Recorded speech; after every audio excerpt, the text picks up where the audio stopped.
मैं माँ बाप की शान बड़ी बयान की थी, अल्हम्दुलिल्लाह पूरी दुनिया तो सुनी जा रही है। कोई मुल्क ऐसा नहीं जिथे इस नाचीज़ की आवाज़ ना गई हो, लोग प्यो की शान माँ की शान ना सुनते हो। पूरी दुनिया ते लोग सुनते पे ने और लोग अमल भी करते हैं, सिर्फ निरा सुनते नहीं।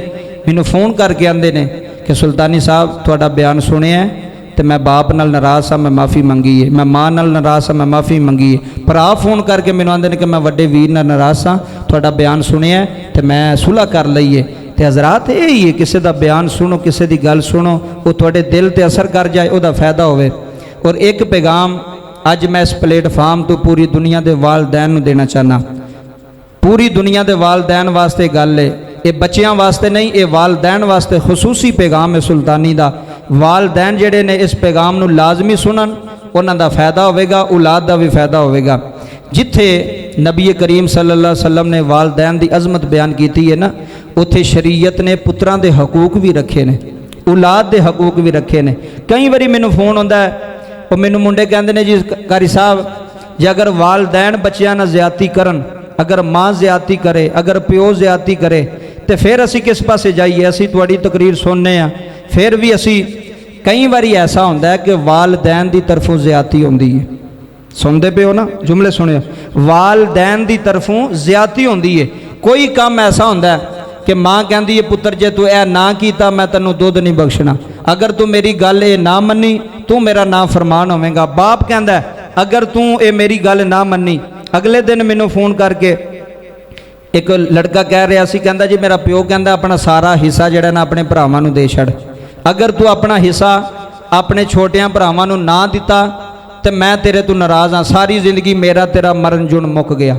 हुण दसो इत्थे किहदी ज़्यादती है जी? इत्थे बाप की ज़्यादती नहीं। जिहड़ा बाप उहदा हक दूसरियां पुत्रां नूं पिया दवांदा है, जिहड़ा बाप नूं मजबूर पिया करदा है, उहनूं ब्लैकमेल पिया करदा है कि अगर तू अपना हिस्सा उन्होंने ना दिता, आंदा मेरा बाप आंदा तू तो खांदा पींदा है, वो माड़े ने। मैं क्या पवें खांदा पींदा उसका हक बनता है। बाप नूं ऐसी हरकत नहीं करनी चाहिए कि उस बच्चे नूं मजबूर करे, उस भैन नूं मजबूर करे, अपनी बेटी नूं मजबूर करे वे तू अपने भरावां दे ना हक ला।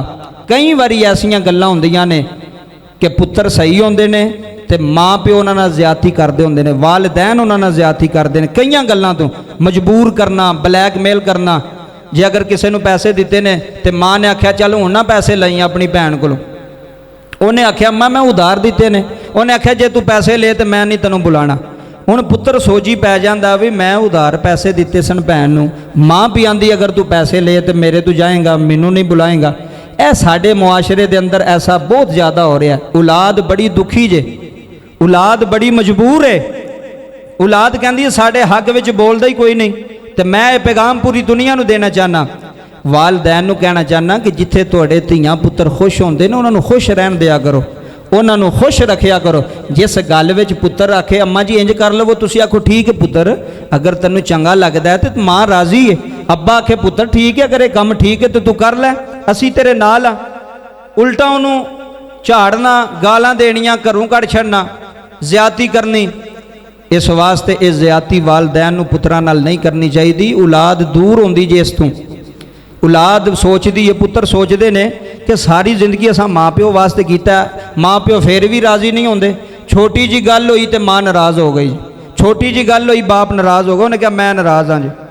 वो बंदा फिर ऐसे बंदे भी वेखे ने खुदकुशी कर लेंदे ने कि यार सारी जिंदगी मैं माँ प्यो वास्ते कीता है तो जिन्हां वास्ते मैं कीता वो भी मेरे ते राजी नहीं, तो मैं किहड़े पासे जावांगा।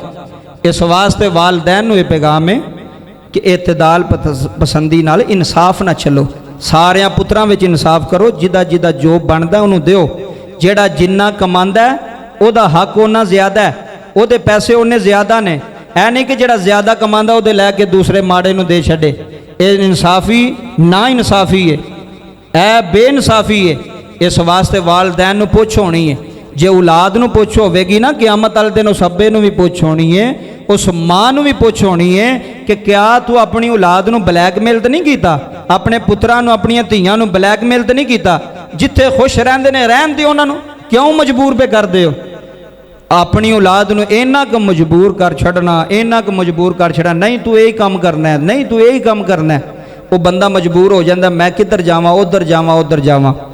इस वास्ते ये पैगाम है मुहब्बत आला उल्फत आला कि जे पुत्र तुहाडा फरमा बरदार है तो उन्होंने फरमा बरदार रहन दिओ, उन्होंने सरकश ना बनाओ, उन्होंने ना फरमान ना बनाओ, उहदे नाल जुड़ के रवो, उहदे नाल प्यार करो, मुहब्बत करो।